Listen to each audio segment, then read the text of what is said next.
گویا کہ یہ سورہ الانعام کے اندر بڑی ایک مثال پیش کی. مشرکین مکہ کیا کرتے تھے؟ انہوں نے کچھ جانور بتوں کے نام پہ چھوڑے ہوئے تھے اور کچھ جانور اللہ کے نام پہ چھوڑے ہوئے.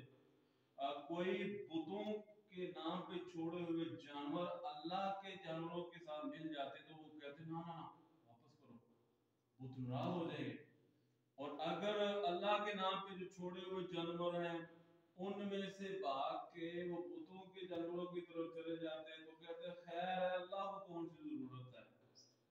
تو ایسی ایسی انہوں نے مثالیں بنائی ہوئی تھی. اللہ فرماتے ہیں کہ ان تمام باتوں کو چھوڑو، توحید کی طرف آؤ، مجھ خدا کو پکارو، میں ہی تمہارے کام بنانے والا ہوں. اللہ فرماتے ہیں الذی خلق سبع سماوات طباقا، اے دیکھنے والے ذرا آسمان کی طرف اپنی نگاہ کو دوڑاؤ ذرا، کیسے اللہ نے 7 آسمانوں کو تہ بتہ بنا دیا. ما ترى في خلق الرحمن من تفاوت فارجع البصر هل ترى من فطور ثم ارجع البصر كرة ينقلب إليك البصر خاسئا وهو حسير.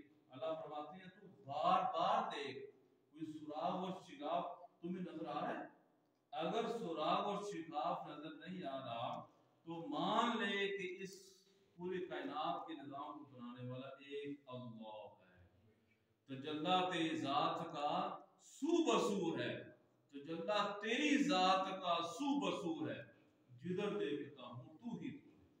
مولانا پڑھے ہم سب کو یہ جو شرک جیسی بیماری ہے اس سے بچنے کی توفیق عطا فرمائے اور توحید کے ساتھ پکا رہنے کی توفیق عطا